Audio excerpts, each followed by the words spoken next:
महिला महिला हर एक क्षेत्र में आज आगे बढ़ चुकी है, चाहे फिर वो एक डॉक्टर का क्षेत्र हो, वह टीचर हो, एक पायलट हो, एक आर्मी ऑफिसर हो या फिर वो एक सीए हो।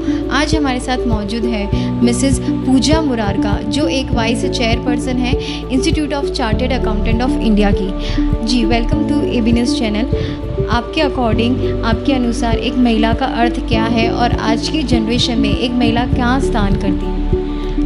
मेरे हिसाब से महिला मीन्स फुल मैनेजमेंट लीडर, जो अपना घर भी संभालती है, बच्चे संभालती, फैमिली संभालती है, जिसने हर काम बहुत ही बखूबी से निभाया है। और देश में अगर हम महिला का स्थान देखते हैं तो मेरे हिसाब से जब एंशिएंट टाइम में देखते थे तब लक्ष्मी जी, दुर्गा जी, इन सबको सबसे महत्व स्थान दिया था। वही आज के टाइम में भी हम बोल सकते हैं कि महिला भी उसी स्थान पे बैठे हैं और उनका उतना ही सम्मान हम पूरे देश में हमारे यहाँ पे होता है, इंडिया में। जी, सूरत में 5000 से ज़्यादा भी सीए बन चुके हैं। आगे की क्या प्रोग्रेस रहेगी? कैसा एक सूरत एक सीए नगरी कहलाएगा?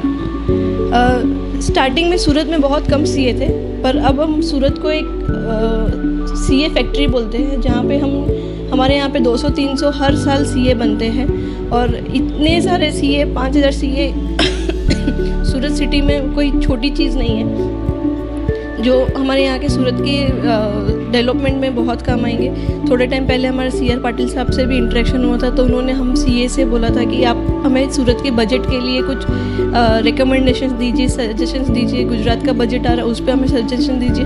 तो बहुत ही इम्पोर्टेंट एज एन सीए हमारी भूमिका रहती है बजट्स पे, क्योंकि फिनेंशियल्स हमें समझ में आते हैं अच्छे से, अर्थव्यवस्था हमें समझ में आती है। तो सीए सूरत डेवलपमेंट के लिए बहुत ही काम के और योग्य अपना योगदान दे रहे हैं।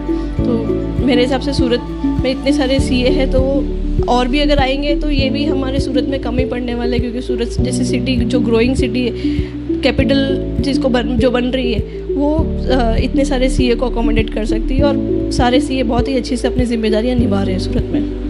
पहले देखा जाए तो पुरुष सीए, ये जो सीए एसोसिएशन है या चार्टर्ड अकाउंटेंट बनते थे, आज महिला इसमें कदम रख रही हैं। क्या और महिला को इसमें बढ़ना चाहिए? कितना एजुकेट होना चाहिए महिला को? हर चीज़ में एजुकेशन सबसे इम्पॉर्टेंट रोल रखता है अपना। कोई भी चीज़ हो, चाहे सीए हो या फिर नॉर्मल बेसिक एजुकेशन हो।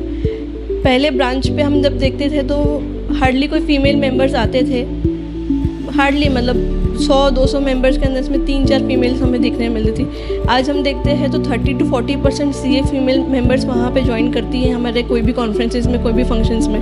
तो जिस तरीके से कंपटीशन बोल सकते हैं, जिस तरीके से एक सीए फीमेल ब्रांच पे एक्टिव होने लग गई है, वो डेफिनेटली आगे जाके एक बूस्ट देगा बाकी मेंबर्स को, बाकी फीमेल्स को, कि वो आगे फ्रंट पे आके अपना सिर्फ एक बैक ऑफिस काम नहीं करे, फ्रंट पे आके अपना काम भी, अपना जो मेन लीडर वाला काम है वो भी अपना शो करे।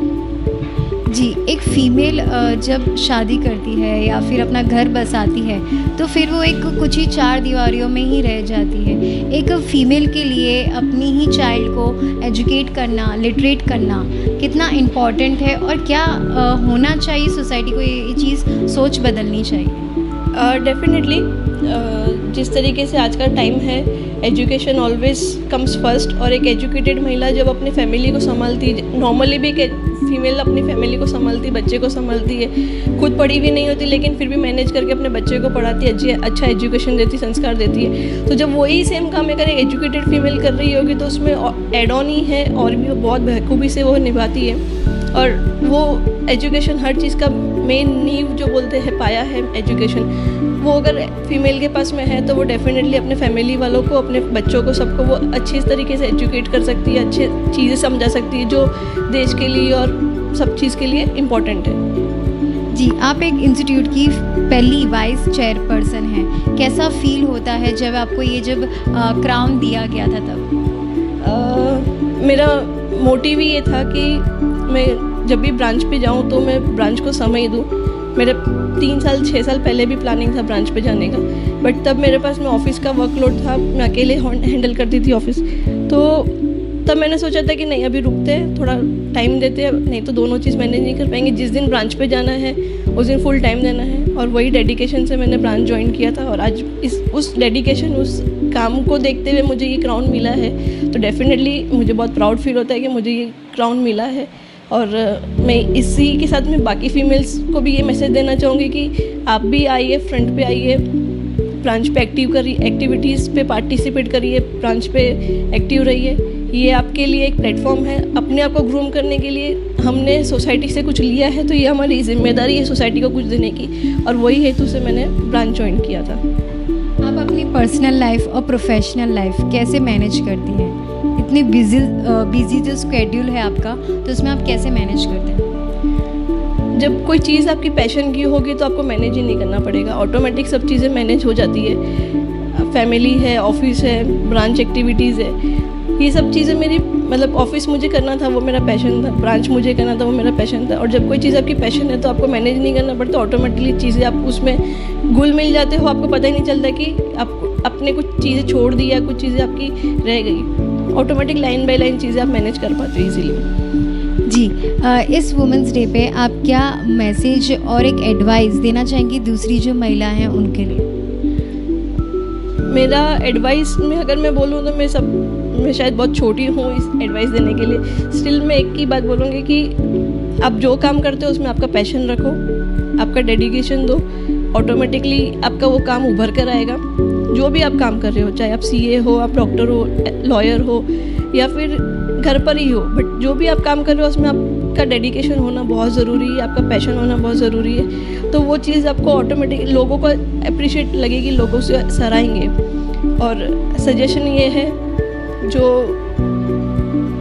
फीमेल्स, मैं बोल सकती हूँ कि फीमेल्स को सजेशन देने की ज़रूरत नहीं, वो मास्टरमाइंड है, वो बस सब चीज़ें बहुत अच्छे से जानते हैं। बट मेरा सजेशन सिर्फ इतना सा है कि आप आगे आइए, आगे आके हमारे लिए जो देश में प्रधानमंत्री भी बोलते हैं कि फीमेल्स के लिए ये प्लेटफॉर्म है, तो मेरा सजेशन है आप आगे आइए, फ्रंट पे काम करिए, सिर्फ बैक पे नहीं करिए। That is my just suggestion.